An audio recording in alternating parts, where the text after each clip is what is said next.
D'abord, une première question. On vient de voir ces 11 candidats. D'ailleurs, il fallait respecter absolument le temps de parole des uns et des autres. C'est utile, nécessaire, ces petits candidats, Caroline?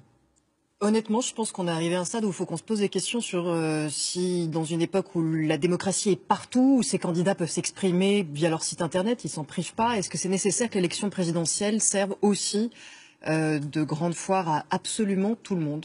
Il y a des petits candidats qui sont là parce que même si on ne fait pas 5%, on peut se faire rembourser des frais de campagne et imprimer des affiches et des livres qui peuvent servir pour son mouvement ou sa secte pendant des années jusqu'à 800 000 euros. Juste un mot quand même, moi je trouve qu'il y a trop de petits candidats, hein, et franchement un seul suffirait, par exemple Jean Lassalle ou je ne sais pas.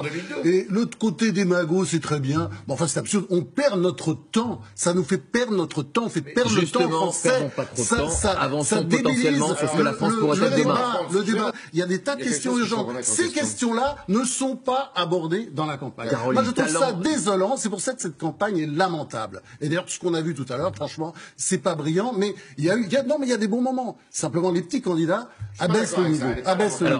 Quand j'entends dire que les petits candidats, ok, mais parmi les grands candidats, je suis désolé, vous avez, parmi les 4 grands candidats, vous en avez 2, c'est complètement irresponsable comme programme. Là, je rejoindrai Caroline Forest, c'est que nous avons, non pas des candidats communautaires, cette vision un peu plus compliquée que ça, mais ce sont des gens qui n'ont pas un discours global qui s'adresse à la France ou qui ont des histoires, par exemple. Regardez Chirac, il incarnait à la fois la droite et la gauche, regardez Mitterrand, c'était pareil, De Gaulle, la même chose.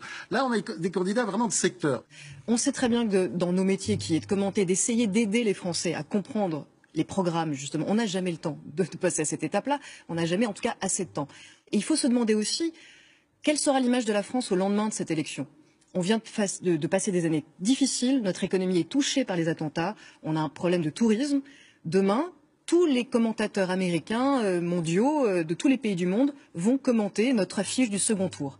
Moi, je sais que je vais voter pour une chose, pour ne pas avoir une affiche du second tour qui fasse honte à la France. C'est la seule chose qui me motivera.